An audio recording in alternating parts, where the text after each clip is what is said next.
The profound words a Michelin 3-star restaurant chef passed on to his grandson. In the kitchen of a high-end restaurant in Paris, the chef was called over by his grandson. The grandson was a young man who had just graduated from culinary school. His grandfather was a legendary chef who had supported the restaurant for 50 years. The grandson asked, confused, "Grandpa, why don't you use much spice in your cooking? Other popular restaurants use more dramatic seasoning." The chef smiled.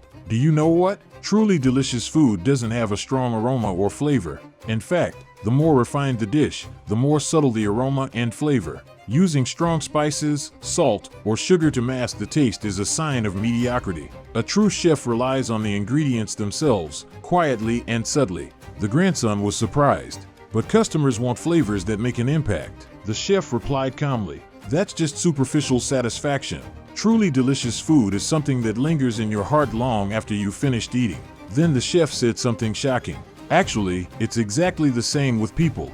The grandson leaned forward. "Second-rate people tend to be overly assertive on social media, listing their titles, wearing flashy clothes, and driving luxury cars to make themselves look strong and impressive. But truly valuable people hide themselves and don't try to stand out. They simply live honestly and humbly, making the most of their own qualities. So you too, don't try to make yourself look bigger than you are. Let your way of life speak for itself. Don't compete with superficial taste, but with the aftertaste." The grandson was deeply moved. The real thing leaves a quiet but lasting impression on people's hearts. Don't compete with flashiness, but with depth. That night, the grandson looked at his social media account. Seeing his posts full of bragging, he felt ashamed.